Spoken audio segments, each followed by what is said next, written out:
Hello bachcho, let's see this question. The question says the relationship between osmotic pressure at 273 Kelvin when 10 gram glucose that is P1, 10 gram urea that is P2 and 10 gram sucrose that is P3 are dissolved in 250 ml of water is. तो हमें osmotic pressure और यहाँ पे इसकी grams दी गई हैं और हमें इसकी डिक्रीजिंग ऑर्डर को बताना है, अरेंज करने हैं.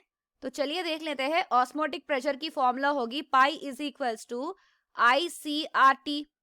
तो यहाँ पर हम इस C को ऐसे लिख सकते हैं, दैट इज N/VRT. तो यहाँ पर ये V दी गई है 250 ml और ये होगी हमारी constant, that is gas constant. और ये टेम्परेचर, कांस्टेंट टेम्परेचर दी गई है वो 273 केल्विन था. तो इसका मतलब ये पाई जो भी है ये डिपेंड कर रहा है नंबर ऑफ मोल्स पर. अगर फिर से एलॉबरेट करते हैं, number of moles is equal to weight of solute by molecular mass of solute, ऐसे भी लिख सकते हैं. और इसका मतलब यहां पर हम कह सकते हैं कि ये ऑस्मोटिक प्रेशर जो भी है मॉलिक्यूलर मास से इनवर्सली प्रोपोर्शनल है, मॉलिक्यूलर मास ऑफ सोल्यूट से इनवर्सली प्रोपोर्शनल है. तो P1 हमें दी गई है osmotic pressure of 10 gram glucose, P2 हमें दी गई है osmotic pressure of 10 gram urea और P3 हमें दी गई है osmotic pressure of 10 gram sucrose. हम इन मॉलिक्यूलर वेट्स को देख लेते हैं, दैट इज मॉलिक्यूलर मासेस को भी देख लेते हैं साथ में. मॉलिक्यूलर मास ऑफ ग्लूकोज होगी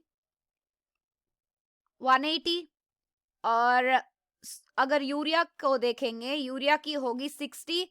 अगर सुक्रोज की देखें तो सुक्रोज की होगी 342. मतलब हमारी osmotic pressure as inversely proportional to the molar mass of solute. इसका मतलब अगर हम यहाँ पर देखें तो किसकी ज्यादा होगी, सुक्रोज की मॉलिक्यूलर मास ज्यादा है तो इसकी पाई कम होगी, तो ये P3 लास्ट में आएगी. तो इसके बाद अगर देखें मॉलिक्यूलर मास ग्लूकोज की ज्यादा है, मतलब इसकी पाई नेक्स्ट होगी. इसके बाद इसकी पाई मतलब ऑस्मोटिक प्रेशर लास्ट पर आएगी यूरिया की. तो ये होगी ऑर्डर.